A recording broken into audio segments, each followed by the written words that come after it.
اور الحمدللہ یہاں سے ہمارے اگلے ربع کا آغاز ہوتا ہے والذین آمنوا وعملوا الصالحات، نیک اعمال کا تذکرہ ساتھ ہی شروع ہو گیا، اور جو لوگ ایمان لائے اور انہوں نے نیک عمل کیے انہیں ہم جلد ایسے باغوں میں داخل کریں گے جن کے نیچے نہریں بہتی ہیں اور وہ ان میں ہمیشہ رہیں گے، وہاں ان کے لیے پاکیزہ بیویاں ہوں گی اور ہم انہیں گھنی چھاؤں میں داخل کریں گے۔ بے شک اللہ تعالیٰ تمہیں حکم دیتا ہے کہ تم امانتیں ان کے حقداروں کو واپس کر دو، اور جب تم لوگوں کے درمیان فیصلہ کرو تو انصاف کے ساتھ فیصلہ کرو۔ بے شک اللہ تمہیں بہت ہی اچھی بات کی نصیحت کرتا ہے۔ بے شک اللہ خوب سننے والا، خوب دیکھنے والا ہے۔ سبحان اللہ۔ اللہ سبحانہ و تعالیٰ کے خوبصورت نام و صفات سمیع بصیر بیان کی جا رہی ہیں۔ پھر ایمان والوں سے مخاطب ہو کے اللہ سبحانہ و تعالیٰ فرماتے ہیں، اے ایمان والو، اطیعوا اللہ و اطیعوا الرسول، یعنی اللہ کی اطاعت کے ساتھ اتباع سنہ یعنی رسول کی پیروی جو ہے وہ بھی شرط ہے کہ اے ایمان والو تم اطاعت کرو اللہ کی اور اطاعت کرو رسول کی اور ان لوگوں کی جو تم میں سے صاحب امر ہوں۔ صاحب امر سے مراد کون لوگ ہیں؟ وہ مراد ہے بعض کے نزدیک عمرائے حکام اور بعض کے نزدیک علماء اور فقہا ہے۔ مفہوم کے اعتبار سے دونوں ہی مراد ہو سکتے ہیں، مطلب یہ کہ اصل اطاعت تو اللہ ہی کی ہے، کیونکہ الا لہ الخلق والامر، اللہ نے ہی خبردار مخلوق میں سب کو پیدا کیا اور اسی کا حکم ہے، یعنی الحکم الا للہ۔ سورہ یوسف میں فرماتے ہیں کہ حکم صرف اللہ ہی کا ہے، لیکن چونکہ رسول خالص منشاء الہی کا ہی مظہر ہوتے ہیں اس لیے ان کی پیروی ساتھ ساتھ رسول کا حکم جو ہے وہ بھی واجب و لازم ہے ہر مسلمان پر۔ اور اس کے بعد جو ہے وہ دین میں جو علماء ہوں، جو آپ کے اوپر حکام اللہ تعالیٰ نے نافذ کیے ہوں، جو آپ کے اوپر اہل علم ہوں، ان کی اطاعت بھی ساتھ میں جو ہے وہ فرض کر دی گئی ہے۔ پھر اگر تم باہم کسی چیز میں اختلاف کرو تو اسے اللہ اور اس کے رسول کی طرف لوٹا دو۔ اور ہم کیا کرتے ہیں، ہمارے معاشرے میں کیا نظام ہے کہ ہر قسم کی فرقہ وارانہ جو ہے چیزیں پیدا کر کے اسلام سے ہی متنفر کر دیتے ہیں۔ اطاعت کیا کرنی کسی عالم کی، بلکہ پہلی چیز تو یہاں پر ہی ہو جاتی ہے کہ یہاں پہ اختلافات شروع ہو جاتے ہیں اور اصل مقصد جو کہ قرآن کو سیکھنا ہے اس سے ہی ہم پیچھے ہٹ جاتے ہیں۔ حالانکہ کیا کرنا چاہیے، کہہ دینا چاہیے کہ اللہ جانے، جو اللہ تبارک تعالیٰ بہتر جانتا ہے، اللہ اور اس کی رسول کی طرف ہی لوٹا دو، اور اگر تم واقعی اللہ اور آخرت کے دن پر ایمان رکھتے ہو یہ بہتر ہے اور انجام کے لحاظ سے بہت اچھا ہے۔ اے نبی کریم صلی اللہ علیہ وآلہ وسلم، کیا آپ نے ان لوگوں کو نہیں دیکھا جو دعویٰ کرتے ہیں کہ بے شک وہ اس پر ایمان لائے ہیں جو آپ کی طرف نازل کیا گیا ہے اور اس پر بھی جو آپ سے پہلے نازل کیا گیا؟ وہ چاہتے ہیں کہ اپنے معاملات کا فیصلہ شیطانی چیلوں سے کرائیں، حالانکہ انہیں حکم دیا گیا ہے کہ ایسے شیطانوں کا انکار کر دیں، اور شیطان تو یہ چاہتا ہے کہ انہیں گمراہ کر کے دور پھینک دے۔ اور جب ان سے کہا جاتا ہے کہ آؤ اس کی طرف جو اللہ نے نازل کیا ہے اور آؤ رسول کی طرف، تو آپ منافقوں کو دیکھتے ہیں کہ وہ آپ کی طرف آنے سے کتراتے ہیں۔ پھر ان کا کیا حال ہوتا ہے جب ان کے ہاتھوں کی لائی ہوئی مصیبت ان پر آ پڑتی ہے، پھر وہ قسمیں کھاتے ہیں، آپ کے پاس آ کر کہتے ہیں اللہ کی قسم ہم نے تو بھلائی اور صلح صفائی کا ارادہ کیا تھا۔ یہ وہ لوگ ہیں کہ اللہ جانتا ہے ان کے دلوں میں کیا ہے، لہٰذا اے نبی کریم صلی اللہ علیہ وآلہ وسلم آپ ان کی باتوں پر دھیان نہ دیں۔ خاص و خاص تو اللہ سبحانہ و تعالیٰ مخاطب نبی کریم کے ساتھ ہیں صلی اللہ علیہ وآلہ وسلم کے ساتھ، لیکن ہم عام جو قاری قرآن ہو ہر ایک تو وہی مخاطب ہو رہا ہے۔ یہاں پہ اللہ سبحانہ تعالیٰ ایک بہت ہی خوبصورت اور احسن طریقہ فرما رہے ہیں کہ ایسے لوگوں کو جو آپ کو اللہ کی راہ سے متنفر کر دیں، بھلائی کو چھوڑ کے آپ کو برائی کی طرف اکساتے ہیں، صلح صفائی کو چھوڑ کے آپ کو لڑائی جھگڑے اور فساد کی طرف لے کر آتے ہیں، تو پھر کیا کرنا چاہیے؟ کتنا خوبصورت طریقہ بتایا جا رہا ہے کہ آپ ایسے لوگوں کی باتوں کا دھیان نہ دیں اور انہیں نصیحت کرتے رہیں اور ان سے دلوں پر اثر کرنے والی بات کہیں۔ دلوں پر اثر کرنے والی بات کیا ہوتی ہے؟ اللہ سبحانہ تعالیٰ نے فرمایا کہ اگرچہ ہم نے ان کے دلوں کے تمام بھیدوں سے واقف ہو گئے، ہم نے جان لیا ہے جس پر ہم انہیں جزا دیں گے، لیکن اے پیغمبر صلی اللہ علیہ وآلہ وسلم آپ ان کے ظاہر کو سامنے رکھتے ہوئے درگزر ہی فرمائیے اور واضح و نصیحت اور قول بلیغ کے ذریعے سے ان کے اندر کی اصلاح کی کوشش کرتے جائیے، جس سے یہ معلوم ہوا کہ دشمنوں کی سازش کو عفو و درگزر، واضح و نصیحت اور قول بلیغ کے ذریعے سے بھی ناکام بنانے کی کوشش کی جا سکتی ہے۔ کیونکہ یہاں پہ قولا بلیغا یعنی ایسی بات جو کہ معقول وقت آنے پر کی جائے، اور درگزر کے ساتھ، نرمی کے ساتھ، وسعت کے ساتھ، بردباری کے ساتھ، حوصلے کے ساتھ، برداشت کے بعد جو نصیحت کی جاتی ہے اس کو قولا بلیغا کہا جاتا ہے۔ وما ارسلنا من رسول، اور ہم نے کوئی رسول نہیں بھیجا مگر اس لیے کہ اللہ کے حکم سے اس کی اطاعت کی جائے۔ اور بے شک وہ لوگ جب انہوں نے اپنی جانوں پر ظلم کیا تھا آپ کے پاس آتے، پھر وہ اللہ سے بخشش مانگتے اور رسول بھی ان کے لیے بخشش طلب کرتا، تو وہ یقیناً اللہ کو یہ تھا کہ اللہ ان کی توبہ قبول کرنے والا اور نہایت رحم فرمانے والا پاتے۔ سبحان اللہ، سبحانہ و تعالیٰ کے خوبصورت نام و صفات تواب الرحیمہ بیان کیے جا رہے ہیں۔ فلا وربک لا یؤمنون، چنانچہ اے نبی کریم صلی اللہ علیہ وآلہ وسلم آپ کے رب کی قسم، وہ مومن نہیں ہو سکتے جب تک کہ اپنے باہمی اختلافات میں آپ کو فیصلہ کرنے والا نہ مان لیں، پھر آپ کے کیے ہوئے فیصلے پر ان کے دلوں میں کوئی تنگی نہ آنے پائے اور وہ اسے دل و جان سے مان لیں۔ اور اگر بے شک ہم ان پر فرض کر دیتے کہ تم اپنے آپ کو قتل کر دیا کرو تو اپنے گھروں سے نکلو، تو ان میں سے چند ایک کے سوا کوئی بھی کام نہ کرتا، اور اگر بے شک وہ مان لیتے جس کی انہیں نصیحت کی جاتی ہے تو یہ ان کے لیے بہت بہتر تھا اور دین میں زیادہ ثابت قدمی کا باعث ہوتا، اور تب ہم ضرور انہیں اپنی طرف سے بہت بڑا اجر دیتے اور ہم ضرور انہیں سیدھے راستے پر چلاتے۔ صرف ایک نبی کی اطاعت کرنے کے اللہ سبحانہ و تعالیٰ کتنے فائدے بتا رہے ہیں کہ ان کو ثابت قدمی بھی ہو جاتی دین میں، ان کو مال میں بھی اللہ تعالیٰ غنی کر دیتا، ان کو نصیحت بھی کی جاتی اور پھر انہیں سیدھے راستے پر بھی چلا دیا جاتا، انہیں بڑا اجر عظیم بھی عطا کر دیا جاتا۔ پھر فرماتے ہیں کہ جو کوئی اللہ اور اس کے رسول کی اطاعت کرے تو وہ ایسے لوگوں کے ساتھ ہوں گے۔ ایک اور انعام فرما رہے ہیں، انعم اللہ علیہم من النبیین والصدیقین والشہداء والصالحین۔ سبحان اللہ، صرف چند چھوٹے چھوٹے سے معمولات ہیں، لیکن اگر ہم اس پر عمل کریں تو اللہ سبحانہ تعالیٰ کتنا خوبصورت انعام فرما رہے ہیں جن پر اللہ نے انعام کیا، یعنی انبیاء کرام، صدیقین، شہداء، صالحین اور نیک لوگوں کے ساتھ، اور یہ لوگ اچھے رفیق ہوں گے،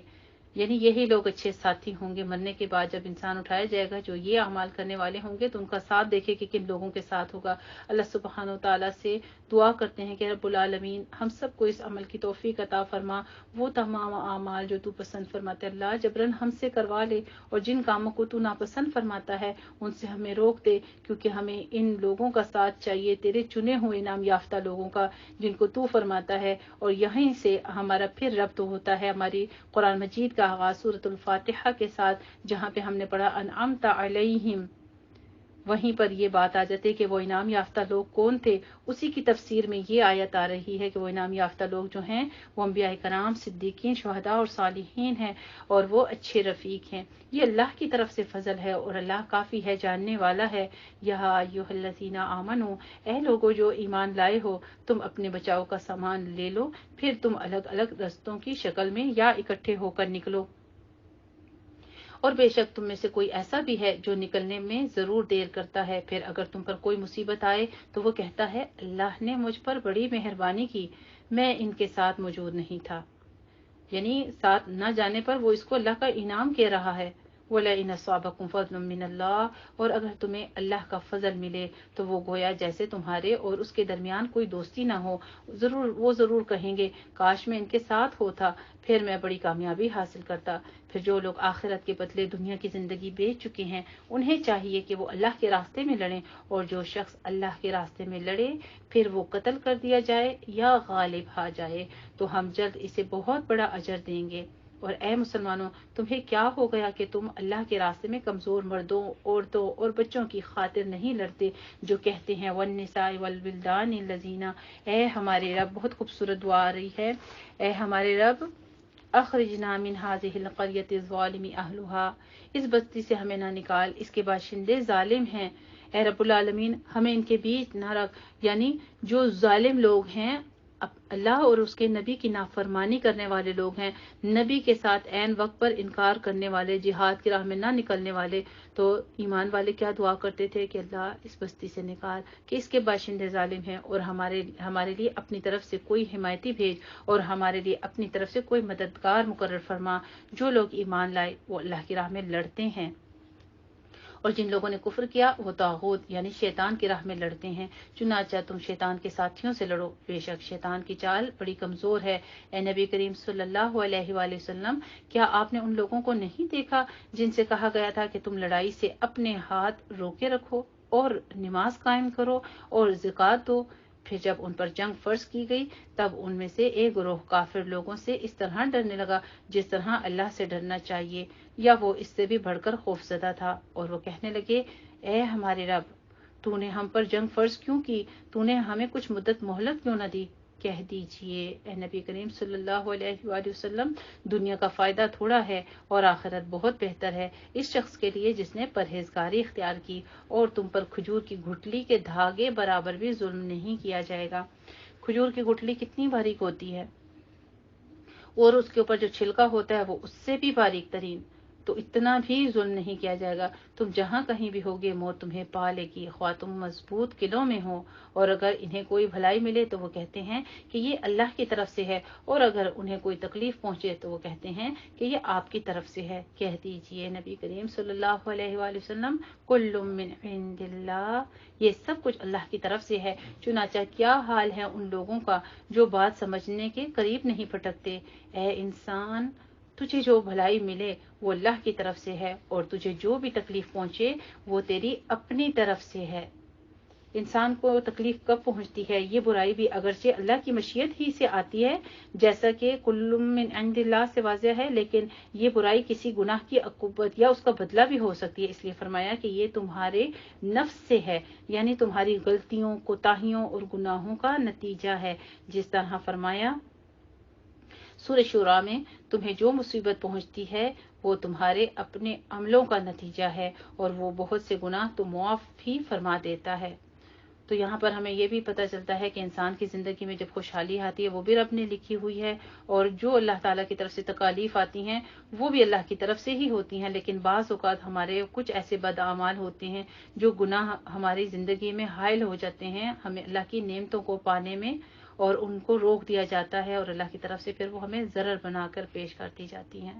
اللہ سبحانہ وتعالیٰ ہم سب کو ایسے برے اعمال سے اپنی پناہ میں رکھے، اور اے نبی کریم صلی اللہ علیہ وآلہ وسلم، ہم نے آپ کو لوگوں کے لیے رسول بنا کر بھیجا، اور اللہ بطور گواہ کافی ہے۔ جس نے رسول اللہ صلی اللہ علیہ وسلم کی اطاعت کی تو اس نے اللہ کی اطاعت کی، اور جس نے منہ موڑا تو ہم نے آپ کو ان پر نگہبان بنا کر نہیں بھیجا۔ اور منافق کہتے ہیں کہ ہمارا کام تو فرما برداری ہی ہے،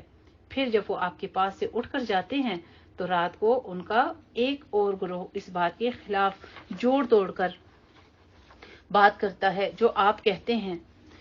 اور اللہ لکھ لیتا ہے جو وہ رات کو سازش کرتے ہیں۔ یعنی یہ منافقین جو تھے یہ آپ کی مجلس میں جو باتیں ظاہر کرتے تھے، راتوں کو ان کے برعکس باتیں کیا کرتے تھے اور سازشوں کے جال بنتے تھے۔ آپ ان سے اعراض کریں اور اللہ پر توکل کریں، ان کی باتیں اور سازش آپ کو کوئی نقصان نہیں پہنچا سکیں گی، کیونکہ آپ کا وکیل اللہ سبحانہ وتعالی ہے۔ وَكَفَى بِاللَّهِ وَكِيلًا أَفَلَا يَتَدَبَّرُونَ الْقُرْآنَ، اللہ سبحانہ تعالیٰ فرماتے ہیں کہ کیا وہ قرآن میں غور و فکر نہیں کرتے؟ اور اگر یہ اللہ کے سوا کسی اور کی طرف سے ہوتا تو وہ یقیناً اس میں بہت اختلاف پاتے، اور جب ان کے پاس کوئی امن یا خوف کی خبر آتی ہے تو اسے مشہور کر دیتے ہیں، حالانکہ اگر وہ اسے رسول اور اپنے میں سے کسی ذمہ دار حاکم کے حوالے کر دیتے تو ایسی باتوں کی تہ تک پہنچنے والے اس کی حقیقت جان لیتے، اور اگر تم پر اللہ کا فضل اور اس کی رحمت نہ ہوتی تو چند ایک کے سوا تم ضرور شیطان کے پیچھے لگ جاتے۔ الحمدللہ، آپ دیکھیے کہ یہی بات قرآن کے آغاز میں آج ہم نے کہی کہ اللہ سبحانہ تعالیٰ واللہ یختص برحمتہ من یشاء، کہ جس پر اللہ کی خاص رحمت ہوتی ہے اللہ تعالیٰ اس کی حفاظت اور اس کی شرح صدر فرماتے ہیں، اور اسے صراط مستقیم پر چلنے کی توفیق عطا فرماتے ہیں، اور اسے دین میں سمجھ بوجھ عطا فرماتے ہیں۔ تو یہاں پر بھی یہی ذکر ہو رہا ہے کہ اگر ایسا نہ ہوتا تو پھر وہ شیاطین کے پیچھے لگ جاتے۔ فقاتل فی سبیل اللہ، چنانچہ اے نبی کریم صلی اللہ علیہ وآلہ وسلم، آپ اللہ کی راہ میں لڑیں، جہاد کریں، آپ کو اپنی ذات کے سوا کسی کا ذمہ دار نہیں بنایا گیا۔ ہمارے ذمہ بھی یہی بات آتی ہے کہ ہم میں سے ہر ایک کو اپنے عمل کی جواب دینی ہوگی، لیکن کسی کو کسی کے عمل کی جواب دہی نہیں کرنی ہوگی۔ اسی طرح نبی کریم صلی اللہ علیہ وسلم کو بھی بتایا جا رہا ہے کہ آپ بھی بہت زیادہ پریشان ہوتے اپنی امت کے لیے، ان کو منوانے کے لیے، ان کو جنت کی راہ دکھانے کے لیے، تو آپ صلی اللہ علیہ وسلم کو تسلی دی جا رہی ہے کہ آپ کے ذمے نہیں ہیں اور آپ مومنوں کو لڑائی پر آمادہ کریں۔ امید ہے کہ اللہ ان لوگوں کو لڑائی سے روک دے جنہوں نے کفر کیا، اور اللہ لڑائی میں بہت سخت ہے اور سزا دینے میں بہت سخت ہے۔ جو کوئی اچھی سفارش کرے گا اسے بھی اس کا اچھا صلہ ملے گا، اور جو کوئی بری سفارش کرے گا اسے بھی اس کا کچھ حصہ ملے گا، اور اللہ ہر چیز پر نگہبان ہے۔ اور جب تمہیں سلام کیا جائے وَإِذَا حُيِّيتُم بِتَحِيَّةٍ، تو کیا کہو، تم اس سے اچھا جواب دیا کرو۔ یعنی تم کیا کہا کرو جب آپ کو کہا جاتا ہے السلام علیکم، تو آپ کو جواب میں کیا کہنا چاہیے؟ وعلیکم السلام ورحمۃ اللہ وبرکاتہ۔ فَحَيُّوا بِأَحْسَنِ مِنْهَا، یعنی اس سے بھی بڑھ کے اچھا جواب دو اور وہی الفاظ لوٹا دو، یا وہی الفاظ لوٹا دو، بے شک اللہ ہر چیز کا خوب حساب لینے والا ہے۔ اللہ سبحانہ تعالیٰ بار بار حساب کا ذکر بھی کرتے ہیں اپنے کلام قرآن مجید میں، تو ہم دعا مانگتے ہیں اللہم حاسبنا حسابا یسیرا، اے اللہ جب تو حساب کتاب لے گا تو ہم پر یہ حساب آسان فرمانا۔ اللہ لا الہ الا ہو لیجمعنکم الی یوم القیامۃ لا ریب فیہ، اللہ کے سوا کوئی معبود برحق نہیں، وہ ضرور تمہیں قیامت کے دن اکٹھا کرے گا جس کے آنے میں کوئی شک نہیں، اور بات کہنے میں اللہ سے زیادہ کون سچا ہے۔ تحیتن اصل میں تحیہ ہے، یا کہ یہاں پر ہمیں یہ بھی بتایا جا رہا ہے کہ یہ سلام کرنے کے معنی ہیں زیادہ اچھا جواب دینے کی تفسیر حدیث شریف میں اس طرح بھی آتی ہے کہ السلام علیکم کے جواب میں ورحمۃ اللہ کا اضافہ، اور السلام علیکم ورحمۃ اللہ کے جواب میں وبرکاتہ کا اضافہ کر دیا جائے۔ لیکن اگر کوئی السلام علیکم ورحمۃ اللہ وبرکاتہ کہے تو پھر اضافے کے بغیر انہی الفاظ میں جواب دیا جائے، اور اسے ابن کثیر نے روایت کیا ہے۔ ایک اور حدیث شریف میں آتا ہے کہ صرف السلام علیکم کہنے سے 10 نیکیاں، اس کے ساتھ ورحمۃ اللہ کہنے سے 20 نیکیاں، اور وبرکاتہ کہنے سے 30 نیکیاں ملتی ہیں۔ اسے مسند احمد نے روایت کیا ہے۔ یہ حکم مسلمانوں کے لیے ہے، یعنی ایک مسلمان جب دوسرے مسلمان کو سلام کرے، لیکن اہل کتاب یہود و نصارہ کے بارے میں یہ حکم ہے کہ ایک تو ان کو سلام کرنے میں پہل نہ کی جائے، جبکہ ان کے سلام کے جواب میں صرف وعلیکم کہا جائے۔ اسے صحیح بخاری نے روایت کیا ہے۔ الحمدللہ رب العالمین، یہاں تک ہمارا پارہ نصف ہوتا ہے۔ وآخر دعوانا ان الحمدللہ رب العالمین۔ جزاک اللہ احسن الجزاء۔